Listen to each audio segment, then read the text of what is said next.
Just take a look how Donald Trump presented himself on this Fox interview with Kellyanne Conway last night. As our editor-in-chief, Ron Filipkowski, said, he looks 137 years old there. And as part of this interview, our editor-in-chief, Ron Filipkowski, described it as such. Trump sounds like a guy at an assisted living facility complaining that the instant mashed potatoes are too watery. All right, Ron, judge for yourself. Play it. That this happens to. I have a lot of enemies because I'm doing the right thing. This Maga is a great thing because it says it better than anything anybody can say. I want to make America great again. And that's what we're doing. We have more support, I think, than anybody's ever had. And I think we're going to have a great election. We'll see. In addition, Donald Trump suggested that the debate this evening is going to be rigged and deeply unfair to J.D. Vance. Here, play this clip. And I just believe when you see the end of that debate, are you going to let that be the last word of presidential debates of this season, end of your career, or are you going to want one more? I would love to have 2 or 3 more debates. I like it. I enjoy it. But they're so rigged and so stacked. You'll see it tomorrow with JD. It'll be stacked. Yep, so more of the same, whining all day there by Donald Trump. Then Donald Trump earlier in the day had this PR stunt in Georgia where he basically distracted the recovery efforts. He had first responders kind of surround him while they should be rescuing people and doing work. He built this podium from some of the rubble in the area in Georgia where he was speaking. And then he said that nobody expected this hurricane to happen, that nobody thought that it would happen this late in the season. Here, play this clip. The devastation wrought by this storm is incredible. It's so extensive. Nobody thought this would be happening, especially now it's so late in the season for the hurricanes. Homes, hospitals, highways, and cars have been plunged underwater. Entire neighborhoods have been turned into lakes.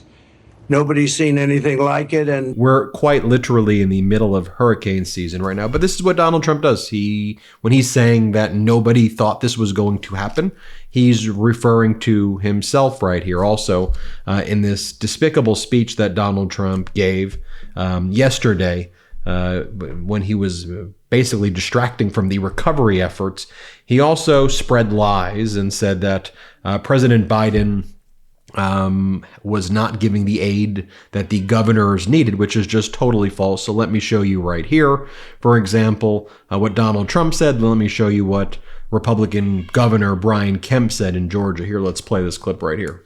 Ideally with the governor, that governor needs to, he's been trying to get them, and I'm sure they're going to come through. But he's been calling the president, hasn't been able to get him. But I just spoke. The president just called me yesterday afternoon. I missed him and called him right back. And he just said, hey, what do you need? And I told him, you know, we got what we need. We'll work through the federal process. He offered that if there's other things we need, just to call him directly, which I appreciate that. I think it's important that we show the actual facts of what was stated right there. What was Donald Trump posting yesterday as well? I mean, trying to find every way, as he and Maga always does, to take a natural disaster and divide our country in areas where we would typically come together. I mean, when I speak to my friends in Europe and Australia and elsewhere, they're always like to me, Ben, why are your politicians making a natural disaster and hurricanes and things like that political? And I go, it's not our politicians, it's the MAGA movement that's done this. This is not something that's happened in the past. We would rally around wherever a disaster would occur. We would bring resources to the people. We would not try to politicize it and lie about it. That's what Donald Trump does all day. That's what the MAGA movement does. Here's the post that Donald Trump made over and over again, posts like this. He is this long ranting and rambling post, and he says that I'm going to be there shortly to these areas when he was going to Valdosta, Georgia, which is where he was before. I'll be there shortly, but I don't like the reports that I'm getting about the federal government and the Democrat governor of the state going out of their way to not help the people in Republican areas. So I think there he was attacking the governor of North Carolina to try to score political points when just lying and is false there. And then saying that the Biden administration was not giving resources to Georgia and South Carolina and Virginia and Alabama and Florida and elsewhere when President Biden has given all the resources that were requested and more, and has focused at a very micro level on the logistics here.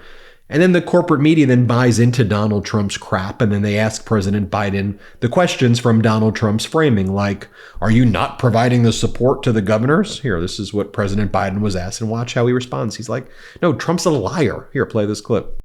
Mr. President and Governor Cooper, Donald Trump has accused both of you of ignoring the disaster. He is lying. Let me get this straight. He's lying. And the governor told him he was lying.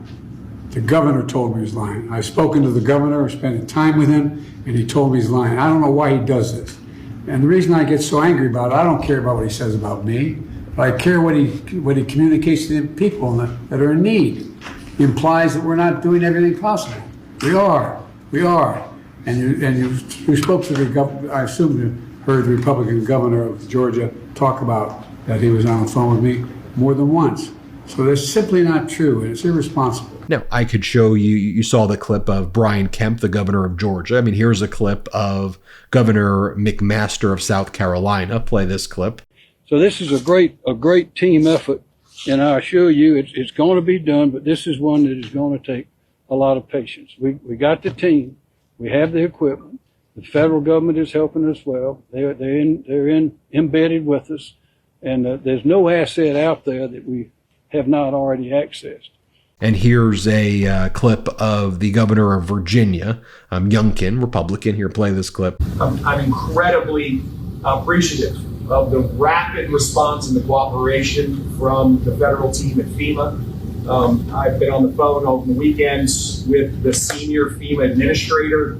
The team has been deployed. We had our declaration of emergency processed in an expedited way over the weekend and was finalized yesterday.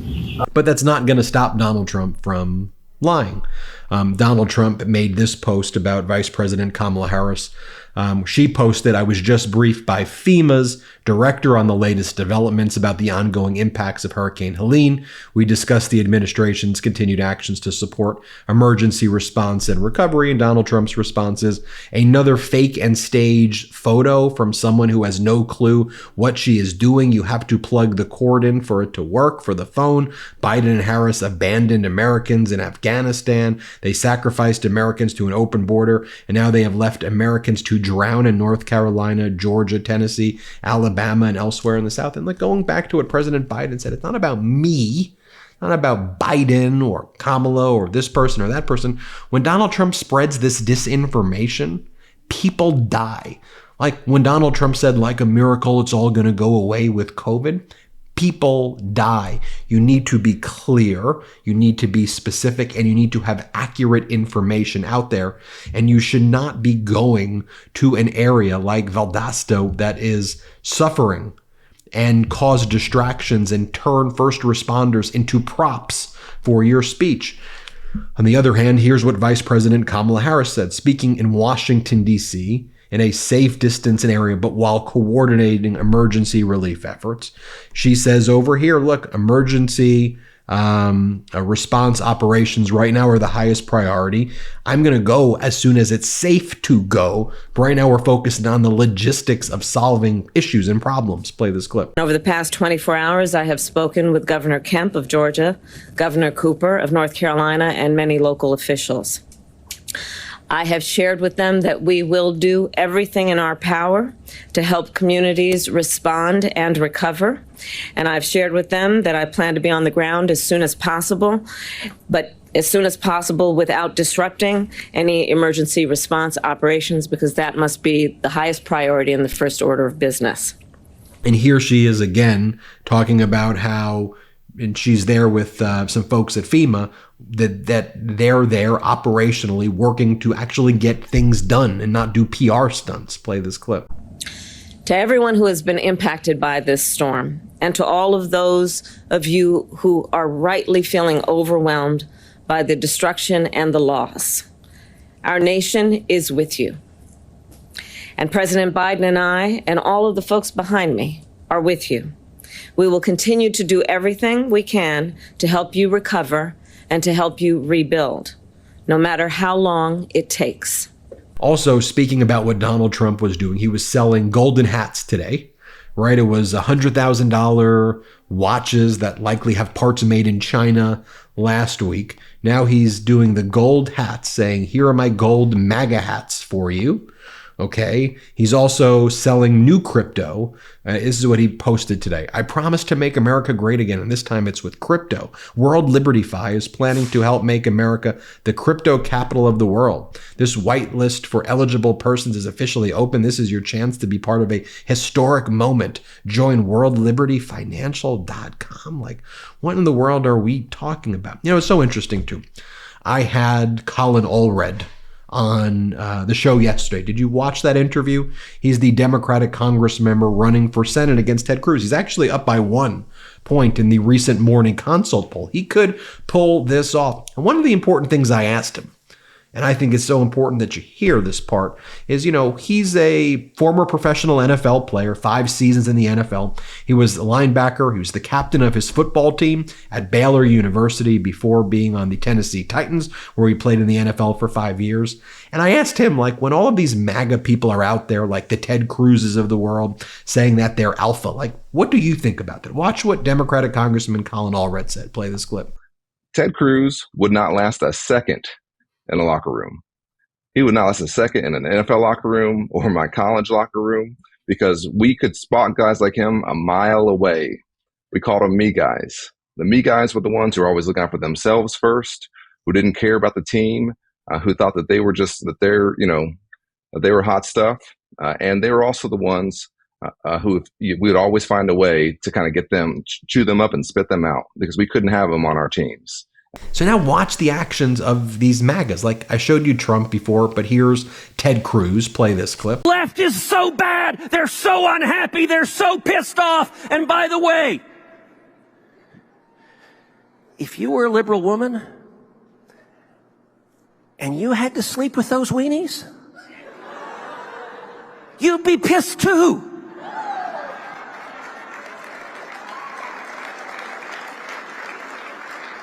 I mean, weenies? He's talking about liberal weenie? Like, what in the world are you talking about?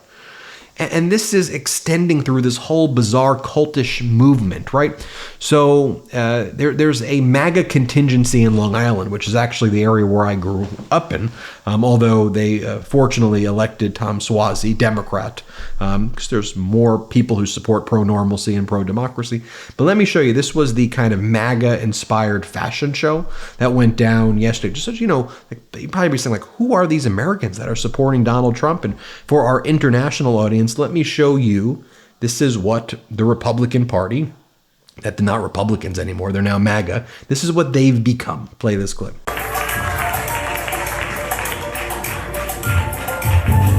What's going on, Long Island?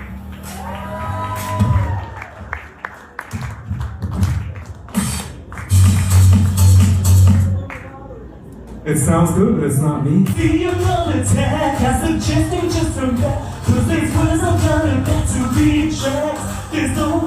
And in watching this, I want you to know that that's not all of America. There was a lot more pro-democracy, pro-normalcy Americans than that. But that exists out there. And there's 40, 50, 60, maybe even 70 million Americans who are into that. We have to accept that that's the case. And it saddens me that that's a thing, because it's just deeply unserious and bizarre. But we can't lose sight on the fact that we should be aspirational and focus on democracy and normalcy and facts and policies and being a nation that helps lead the world in positive direction. So we'll keep shedding a light on this here on the MeidasTouch Network. But hit subscribe and let's get to 4 million subscribers. Thanks for watching. Love this video? Make sure you stay up to date on the latest breaking news and all things Meidas by signing up to the MeidasTouch newsletter at MeidasTouch.com/newsletter.